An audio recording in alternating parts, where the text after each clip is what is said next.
हर हर महादेव। राम राम सभी को। राधे राधे। हरे कृष्णा। प्यारे भक्तजनों, आप सभी को मेरा कोटि कोटि प्रणाम। प्यारे भक्तजनों, करुणा के सागर भगवान न जाने भक्त के किस गुण पर रीझ जाते हैं। भक्त को पता भी नहीं होता, तब भी भगवान उसके साथ होते हैं। भगवान शिव कहते हैं कि जब जब मेरा भक्त मुझे याद करता है, तब तब मैं अपने भक्त का ध्यान करता हूँ। लेकिन जब मेरा भक्त मेरा ध्यान नहीं करता, तब भी मैं उनका ध्यान करता हूँ। भक्तजनों, भगवान करुणालय वरुणा के सागर हैं। हमारे हृदय में तो उनके प्रेम का सिर्फ एक अंश है, तो आप सोचिए कि उनका हृदय कितना करुणा का सागर होगा। प्यारे भक्तजनों, इस चैनल पर मैं भक्तों के अनुभव शेयर करूंगी आपके साथ।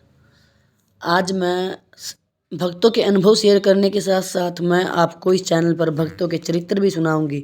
श्री भक्तमाल के लगभग सभी चरित्र एक एक करके मैं आपको सुनाऊंगी, क्योंकि भक्तों के चरित्र सुनने से ही हृदय पवित्र होता है और पवित्र और निश्चल भक्ति का वरदान प्राप्त होता है। प्यारे भक्तजनों, आज हम भक्त श्री रामदास जी के चरित्र का श्रवण करेंगे। भक्त रामदास द्वारका से 7 कोस की दूरी पर डाकोर नामक गांव में रहते थे। रणछोड़ भगवान के मंदिर में प्रति एकादशी को जागरण, कीर्तन आदि उत्सव का आयोजन होता था। उसमें वे नियम पूर्वक सम्मिलित होते थे और भगवान के दर्शन से अपने तन, मन और बुद्धि को पवित्र करते थे। भगवान रणछोड़ ने एक बार उनके सामने प्रत्यक्ष प्रकट होकर कहा, तुम वृद्ध हो, चले हो, तुम्हें 7 कोस आने जाने में जो कष्ट होता है वह मेरे लिए नितांत असह्य है। भक्त रामदास तो भगवान की रूप माधुरी में छकने में इतने तल्लीन हो गए कि उन्हें ब्रह्मज्ञान कुछ रहा ही नहीं। आने जाने के प्रसंग ने उनके मस्तिष्क को कुछ चिंतित ही नहीं किया। भगवान ने कृपा पूर्वक उन्हें दर्शन दिया।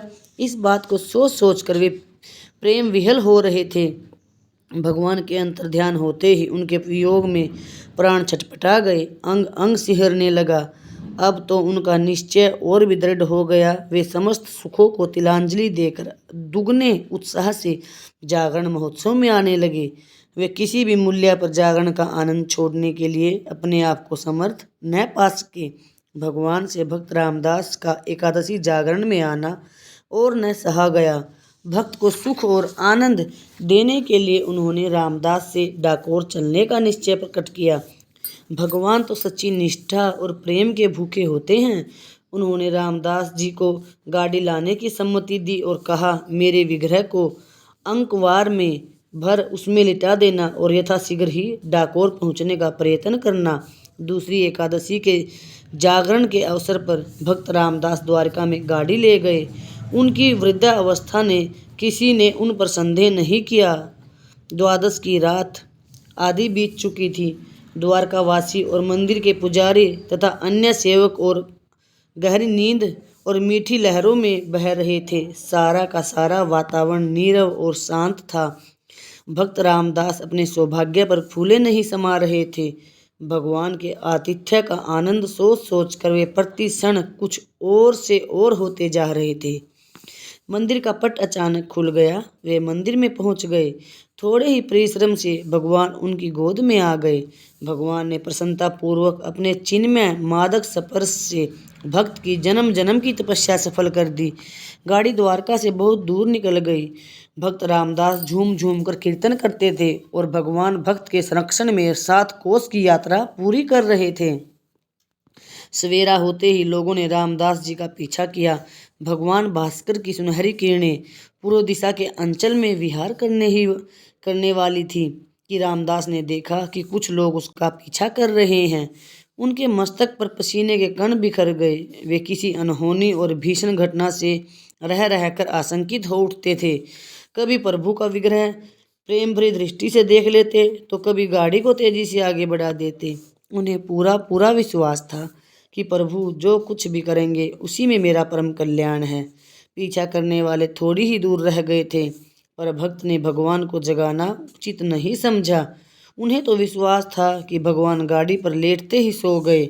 उन्होंने सोचा कि पीछा करने वाले मुझसे भगवान को छीन लेंगे और प्रभु नींद का सुख लेते लेते द्वारका मंदिर में प्रवेश करेंगे।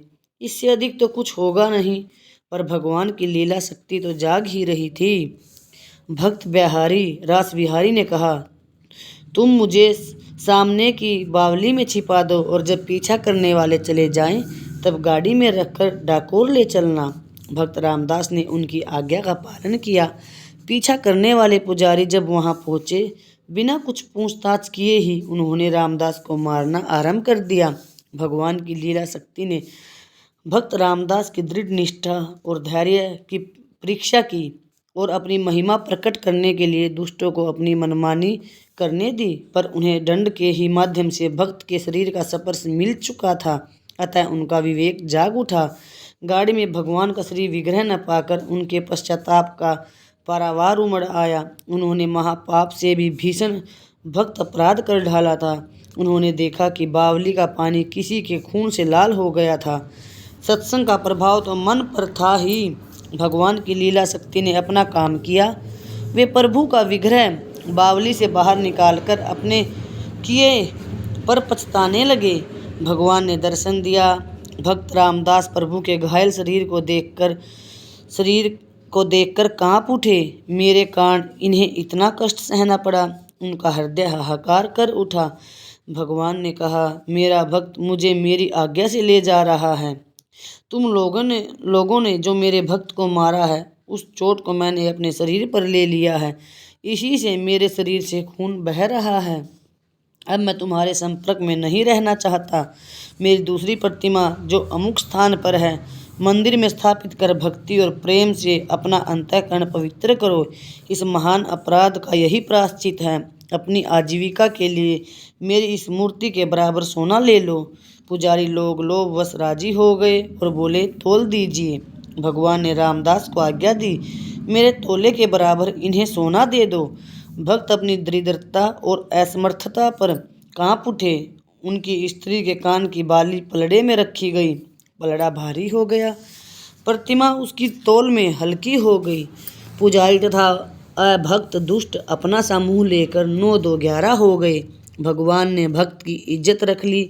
भगवान रणछोड़ उसी दिन से आयुर्दक्षत की उपाधि से विभूषित हुए। आयुर्दक्षत की उपाधि से विभूषित हुए। अभी तक उनके घाव पर पट्टी बांधी जाती है। भक्तवर रामदास की भक्ति की महिमा बखान तो भगवान रणछोड़ की लीला की शक्ति ही कर सकती है। धन्य है वह भक्त रामदास जी। जैसे द्वापर युग में ब्राह्मण ने गोवत्स हरण किया और सभी ब्रजवासियों ने अपने घरों में गोवत्स जैसे कि तैसे देखे, उसी प्रकार कलयुग में एक प्रसिद्ध एवं विचित्र आश्चर्य हुआ। उसे संतजन धैर्य पूर्वक सुने। भगवान तो अपने भक्तों के प्रेम के अधीन होकर उनके वश में रहते हैं। भक्त श्री जसु स्वामी के बैलों को व्रजवासी चोर चुरा ले गए। तब श्याम सुंदर ने वैसे ही बैल उन्हें दिए। उन्हें 1 साल तक खेतों की जुताई हुई। उन बैलों से श्री नामदेव जी की तरह श्री नंददास जी ने भी एक मरी हुई बछिया को जीवित किया। श्री अल्लाह जी के लिए फलवान आम के वृक्ष जिस प्रकार झुके थे, यह कथा संसार में प्रसिद्ध है और अब भी गाई जाती है। एक भक्त वेश्या के हाथ से मुकुट धारण करने के लिए श्री रंगनाथ जी का सिर झुक गया। भक्तजनों, भगवान सभी प्रकार से अपने भक्तों की भक्ति के अधीन रहते हैं। प्यारे भक्तजनों, मैं आपसे पुनः निवेदन करती हूँ और प्रार्थना करती हूँ कि आप अपने भगवान के साथ जो भी अनुभव होते हैं, भगवान जैसे जिस रूप में आपके साथ लीला करते हैं, वो अवश्य बताए। क्योंकि आज के कलयुग में मनुष्य इतना प्रैक्टिकल हो गया है कि जब तक वह अपनी आँखों से या किसी दूसरे के मुंह से उन बातों को सुन नहीं लेता, तब तक वह भक्ति के मार्ग पर नहीं बढ़ता। प्यारे भक्तजनों, आप कृपा करके अपने अनुभव शेयर करें, जिससे दूसरे भी भक्ति के मार्ग पर चल सके। आप सभी ने अपना कीमती समय दिया, उसके लिए आप सभी का धन्यवाद। राम राम, हर हर महादेव।